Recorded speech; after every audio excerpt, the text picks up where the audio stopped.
জান্নাতে প্রবেশ করব, মিনিমাম কিছু বলেন জামশেদ ভাই। তাহলে জাবের রাদিয়াল্লাহু আনহু থেকে একটা হাদিস বর্ণিত আসছে সহিহ মুসলিমে।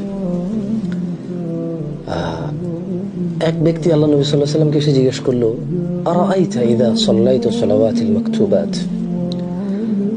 বলছি ইয়া রাসূলুল্লাহ, আপনি কি মনে করেন আমি যদি দিনে 5 ওয়াক্ত ফরজ সালাত আদায় করি, ওয়াসুমতু রমাদান, রমাদানের সিয়াম পালন করি, ওয়া আহলালতুল হালাল, হালালকে হালাল হিসেবে জানি, ওয়া হারামতুল হারাম, হারামকে হারাম হিসেবে জানি, আদখুলুল জান্নাহ ইয়া রাসূলুল্লাহ সাল্লাল্লাহু আলাইহি ওয়াসাল্লাম, বলল আমি কি জান্নাতে যাব তাইলে?